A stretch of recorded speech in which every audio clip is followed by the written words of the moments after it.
आप देख रहे हैं AMTV न्यूज़। आज हम बात करेंगे उत्तर प्रदेश जिला बुलंदशहर की कारागार का, जहां पर AMTV न्यूज़ की टीम ने RK जायसवाल साहब को किया सम्मानित। खास एक रिपोर्ट।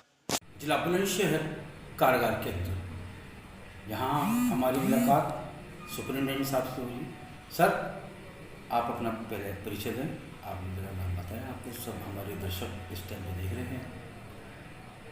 देखिए, मेरा नाम RK जायसवाल और जिला कारागार बुलंदशहर में मेरी तैनाती जुलाई में हुई है। और जब से मैंने यहाँ ज्वाइन किया है, मेरी प्राथमिकता बंदियों के प्रति जवाबदेही या सभी प्रकार की जो भी जिम्मेदारियाँ एक कारागार अधिकारी की होती है, उसको पूर्ण रूप से निभाने का मैंने प्रयास किया। इनकी जो मूलभूत आवश्यकताएँ हैं रहने की, या इनकी जो सामान्य समस्याएं हैं घर की, परिवार की, कोर्ट की, मैं इनसे सीधे संवाद करता हूं या डायरेक्ट इनसे इंटरेक्ट करता हूं और इनके बीच में ही जाकर इनकी समस्याओं को सुनता हूं और पूरा प्रयास करता हूं कि उसका डिस्पोजल भी, उसका निस्तारण भी मैं प्राथमिकता पे कराऊँ। तो यहाँ आने के बाद में आपको कुछ खामियाँ ऐसी नज़र आई कि जिसे आपको देखना पड़ा, या जैसे आप इससे पहले जहाँ थे महामर यहाँ जिला बुलंदशहर की जेल में आपको क्या फ़र्क महसूस हुआ? देखिए, ये नई जेल बनी हुई 2000 में यहाँ शिफ्ट हुई है। बड़ी जेल है, स्पेस बहुत है, साफ़ सफाई है, पहले से ही मेंटेन जेल है। जो हमारे पूर्वाधिकारी थे उन्होंने इसको काफ़ी मेंटेन करके रखा है। लेकिन जो थोड़ी बहुत कमियां थी, साफ़ सफाई की समस्या थी थोड़ी सी, या जो बंदी जो डेली की जो आवश्यकताएँ हैं खाने पीने की, खाने पे मैंने बहुत फोकस किया, खाने पे मैंने बहुत सुधार किया है।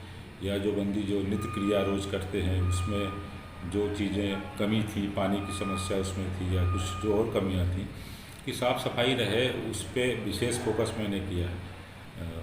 कोशिश यही है कि उनको ये ना लगे कि वो कहीं घर से बाहर हैं। देखिए, जेल किसी को अच्छी नहीं लगती, लेकिन उनको अगर मैं गार्जियन के रूप में यहाँ पे हूँ, उनको ये महसूस हो जाए कि नहीं, हमारा कोई गार्जियन यहाँ पे है, घर जैसी सुविधाएं उसको मिल रही हैं, कोई दिक्कत परेशानी नहीं है।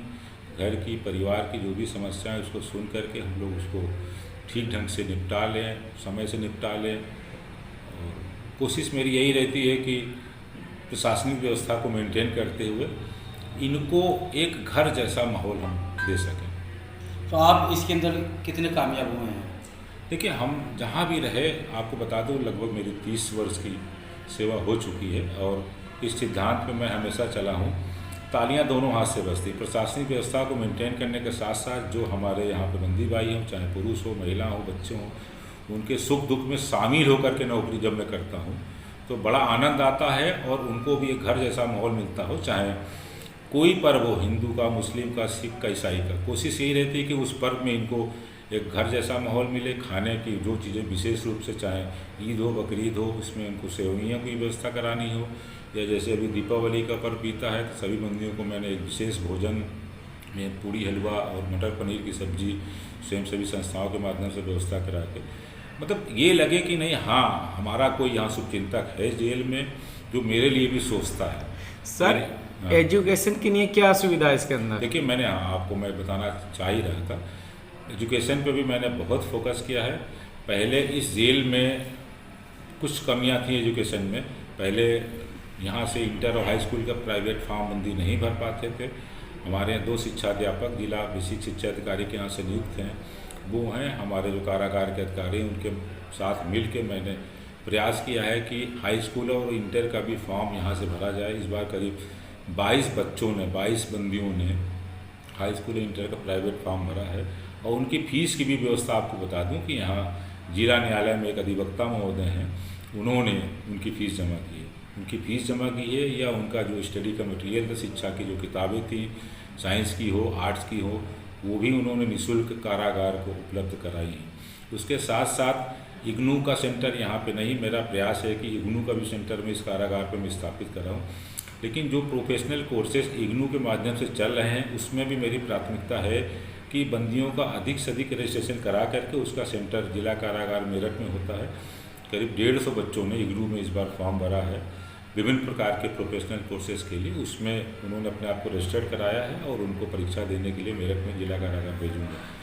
उसके साथ साथ बेसिक शिक्षा में कक्षा 1 से लेकर 8 तक की BSA के माध्यम से स्टडी मटेरियल मैंने प्राप्त कर लिया है। अपने अधिकारियों को जो हमारे शिक्षा अध्यापक यहाँ पे नियुक्त हैं उनको भेज करके स्टडी मटेरियल मैंने प्राप्त कर लिया। उनकी परीक्षाएं कराई जाएंगी। परीक्षाएं कराने के साथ साथ उनका रिजल्ट भी डिक्लेयर होगा। उनको एक मार्कशीट वगैरह जो होती, सर्टिफिकेट होता है, वो दिया जाएगा। साथ साथ जो निरक्षर बंदी कारागार में आते, मेरी प्राथमिकता उसमें भी है कि उनको साक्षर किया जाए। यहाँ पे कौशल विकास से संबंधित चाहे कंप्यूटर ट्रेनिंग का प्रोग्राम हो, चाहे मोटर बाइंडिंग का सामान हो, चाहे इलेक्ट्रॉनिक आइटम रिपेयरिंग का सामान हो, महिलाओं में ब्यूटिशियन का प्रोग्राम हो, बहुत प्रकार के कौशल विकास से संबंधित या ये कह लीजिए कि टेक्निकल कोर्सेज जो होते हैं उसमें उनको सिखाए जाने की भी व्यवस्था मैंने शुरू की। स्वास्थ्य के लिए क्या इसमें आपने सुविधा दे रखी सर? स्वास्थ्य में भी मेरी प्राथमिकता है। पिछले कुछ समय से पुलिस गार्ड की चूँकि समस्या रहती है, कारागार में 2 परमानेंट डॉक्टर की नियुक्ति है, 2 फार्मासिस्ट की नियुक्ति है, लेकिन बाहर चूँकि माली हायर सेंटर में अगर किसी को रिफ़र किया जाता है तो उसमें हमको थोड़ी असुविधा हो रही थी कि बाहर भेजने में पुलिस गार्ड नहीं मिल पाती थी। लेकिन हमने प्राथमिकता दी है। जिला प्रशासन में ये दिक्कत होती कि भाई उनके पास तमाम इमरजेंसी हैं, पुलिस गार्ड समय से नहीं मिल पाती है। तो मेरी प्राथमिकता ये रहती कि मैं उनको जेल गार्ड के माध्यम से उनको मैं बाहर भेजूँ। उनका फॉलोअप है या उनका इलाज है या उनका ऑपरेशन है, उनका समय से कराऊँ। सर, आप अपने जीवन काल के अंदर जिससे आप बने हैं उसमें ऐसी कोई घटना बताएं जिससे आप बहुत मुतासिर हुए? देखिए, मैं प्रयास करता हूँ, परफेक्ट कोई नहीं आदमी होता, मैं प्रयास करता हूँ। जेल एक बहुत संवेदनशील संस्था होती है। जेल में कभी भी कुछ भी हो सकता है।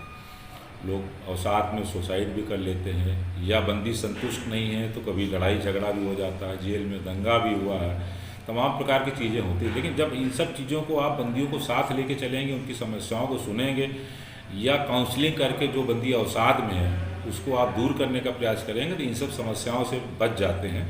और हमारे कार्यकाल में तो अभी तक ऐसी कोई घटना विशेष रूप से नहीं हुई। Thank you sir.